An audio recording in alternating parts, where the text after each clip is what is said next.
As we've mentioned all night, this is the final episode of O'Connor Tonight, and we've had all our friends join us. Kurt Schlichter and David Marcus, Chris DeGaulle, and now it's time for this guy, Doug Blair.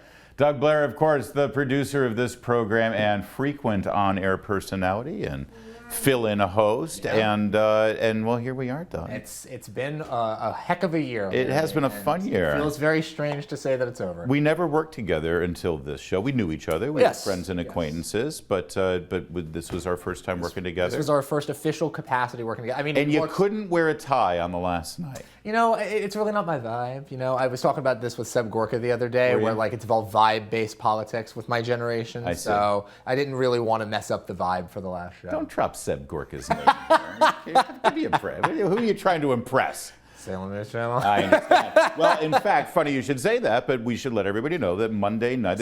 So this time slot will continue to be active and live, and you will be hosting next week. Correct. And until further notice, I guess. So there will be further notice. There will be, yes. The plan is to have another show here, but in the meantime, Salem. What's it going to be called? Salem News Night. Salem News Night with Doug Blair. Yeah, Salem News Night with me. We're going to be trying to figure out like what makes the most sense. Obviously, you're leaving a massive hole at the 9 o'clock hour, and so that was the name of my massive hole. My improv group in high school. Yeah. The Massive Holes or Larry's Massive Hole? Yeah, something like that. Fair enough. But we're leaving. Sorry, Kurt Schlichter rubs off on me. Exactly, he's still present. It's bad. But we want to make sure that obviously the viewers get an experience that they're feeling, they walk away educated, they are aware of what's going on in the world, that they feel like the mainstream media, like the things that they haven't been told by them, they're getting here. Yeah. So we want to make sure that we find the best person to do that. Right, so that's coming up on Monday, though. Correct. Doug's going to be doing Salem News Night. I'm sorry, I'm just putting two and two together here. You were talking to Gorka earlier.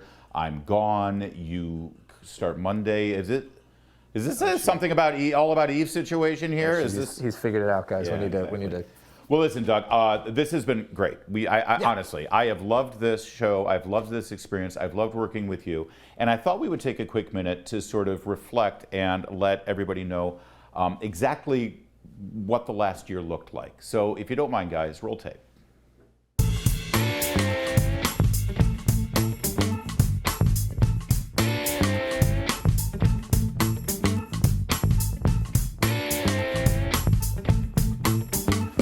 Washington, I'm Larry O'Connor, and of course this is the place to be for all the discussions. I'm very proud to be joined by the 45th President, Donald Trump. Mr. President. Well, thank you very much, Larry. Do you regret naming Christopher Wray as the FBI director, especially considering what's going on with the Mar-a-Lago raid? Lieutenant General Michael Flynn. General Flynn, thanks for joining us. Larry, thanks for having me on, and Larry, I listen to you every day. Have you been able to figure out what the distinction here is? Because I haven't.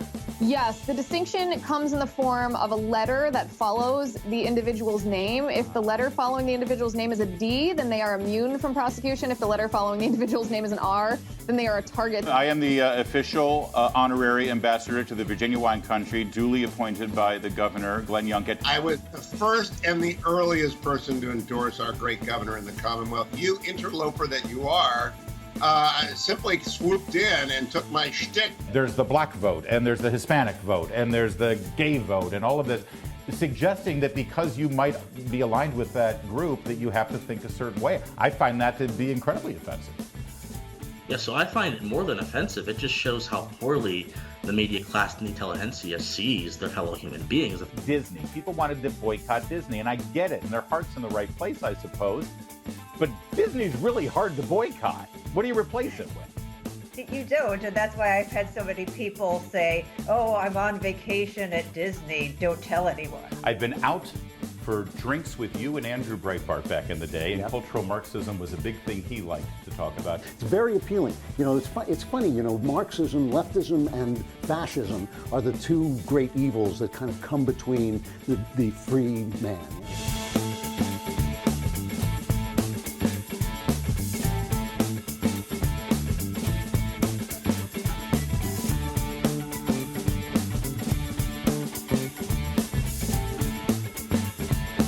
How do they possibly get away with this? That's a great point. You know, it's very problematic that we have such a broad interpretation of speech in this country.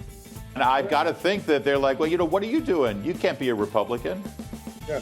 Well, I've been black for a long time. Show us your bank records, show us your family's bank records, show us the bank records of the dozens and dozens of shell companies that were created to layer a potential bribery scheme. But the appearance, Tony, is that they used their clearance to actually analyze the data and look at the information, and you're telling me they never actually saw it? No, of course they didn't, Larry. I mean, this is one of those grand illusions.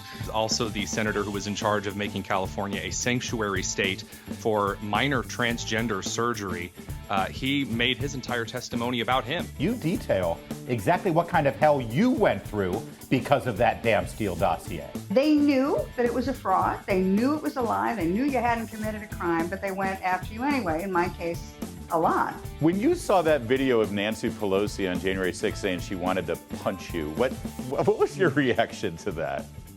Well, she's a despicable person, very bad for the country. If I ever said that, it would be a national scandal. With her, You it's hardly think? even a blip. Yeah, you think. James Comey's credibility and Donald Trump's credibility, I think Comey's brand wins that. Jonah, that's not how this is supposed to work. Well, these two people are telling us competing ideas, so let's just believe the one we believe because he's more credible. No, just follow the facts. Think about if the press were honest. Think about if the press were actually curious and asked some of the questions you're pointing out right now and reported on the fact. Imagine if you were stuck just watching NBC News and reading the New York Times. You'd know nothing. The story isn't the scandal, the story is the Republicans are pouncing. In the meantime, yes, that's right, I said it. Mashed potatoes for brains. I'll see you on the radio.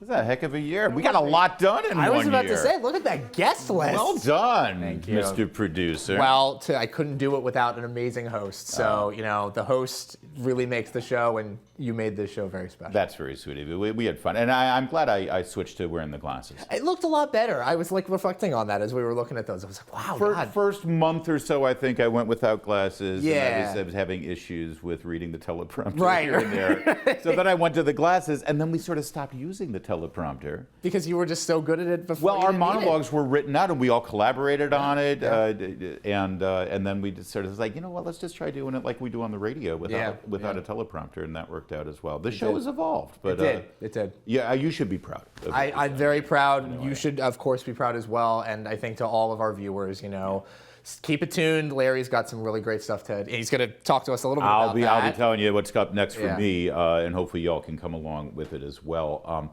I did notice in the montage there that I'd forgotten that we were able to have Hugh Hewitt on the show before he passed away, and that's very. And it's a shame, wonderful. Him and Dianne Feinstein together, I'm sorry. Oh, I am told that Hugh Hewitt is still alive. Oh, shoot. Wow, that's embarrassing. That well, sucks. Good for him. I mean, yeah, that's great. That's wonderful. Good. Yeah, we love Hugh Hewitt. He's fine.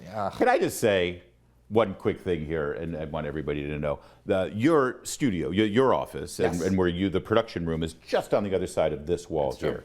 And when I was doing monologues where I was doing things and I thought I said something funny or did something funny, often I would hear your, because you didn't know what I was getting. Yeah, I would hear that.